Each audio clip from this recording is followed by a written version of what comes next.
them to the birds and bees. I want money. Welcome to Britain's very own Monaco. That's what I want. This is the London Borough of Kensington and Chelsea, home to some of the richest people in the world. Or more likely, second, third or fourth home. Many of them, like in Monaco, pay very little tax. They mix with each other, but they don't engage much with the wider society around them. And here in Knightsbridge, property prices at £2,400 per square foot have finally caught up with Monaco's. The average price of a semi in Kensington and Chelsea is nearly £5 million. Property prices in the borough have risen by 120% since 2005, more than anywhere else in the country. When you combine it with neighbouring Westminster, last year's stamp duty take was bigger than Scotland, Wales, Northern Ireland, the North East, North West and Yorkshire and the Humber put together. There's been a massive influx of international buyers, and they're coming from all over the place now. I mean, the breadth of the different and range of different nationalities is greater than it's really ever been. Property prices are now so high in this part of London that it's become hollowed out. Only the very rich or the very poor who get council housing can afford to move in. And the only British residents in the private houses who aren't super rich are those who've lived here a long time. This is the new Beverly Hills. Who would have thunk? You know, it started off as, what were we, coach houses here? And now there's no eccentrics anymore. They got rid of those. And it's banker. You know, I can't even tell them apart. And they all have those wives with the hair that goes like this, and then a kind of motorcycle that they put their children in. Those skinny women. In Kensington and Chelsea, nearly a quarter of residents work in finance and insurance. That's around 5 times the national rate. And the average annual income in the borough, at £128,000, is the highest in the country. Here in Notting Hill, in the north of the borough, it used to be full of quite bohemian and artistic types. Now it's chock full of bankers and the shops that have sprung up to service them. You could spend £3 on a loaf of bread in here. You can buy food a lot more cheaply round the corner in Portobello Market.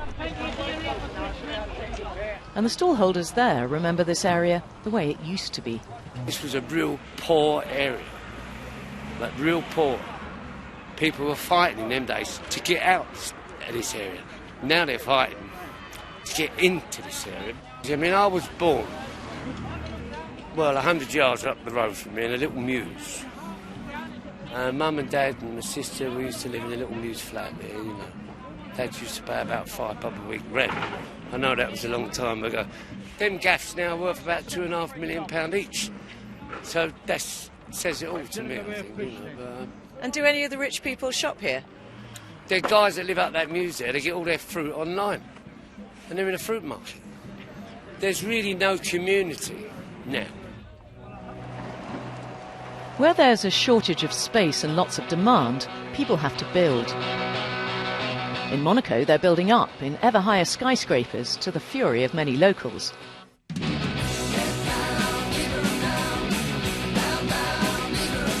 Here in Kensington and Chelsea, they're digging down, creating huge sub-basements, sometimes on several levels. I've been given a sneak preview of this house in one of the swankiest squares in Knightsbridge, which is on the market for £11.5 million. The owner has dug a sub-basement below the existing one to house another sitting room and what estate agents now love to call a media room. But some people have dug even deeper and further than this. They've gone down 3 or 4 levels below ground and they've put in swimming pools and games rooms and home cinemas and gigantic wine cellars. It's as if people are trying to shoehorn their fantasies of what a big American mansion should contain into a small, narrow London terraced home. Some of these are called icebergs because they actually have more below ground than they do above. Under another house in the same square, they're digging a huge sub-basement. The hole's so big you can see it on Google Earth. Charlie knew. I don't know why that. I don't know. As in Monaco, the neighbours of the basement diggers are incandescent. The endless drilling, the hammering, the dust and the lorries are driving them mad.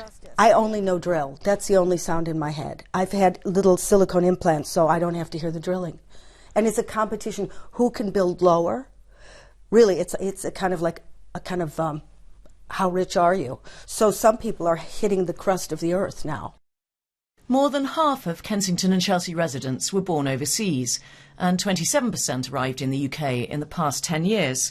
And 50% of children in the borough go to private schools. That's 7 times the national average.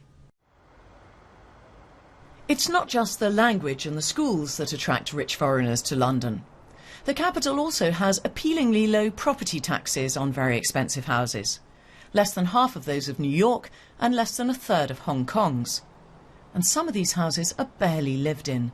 Their owners just see them as investments. And even if they do live here full-time, a lot of them don't seem to have much stake in society. They tend to avoid state schools and the NHS and public transport. Some of them even club together and hire private security guards to patrol their streets.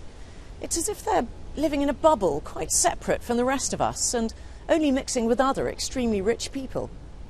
So what effect does this have on the area they live in? Danny Dorling is a geography professor at Oxford who's been studying the social geography of London. The rich are very resentful of paying their taxes because they don't see themselves as getting very much back for it.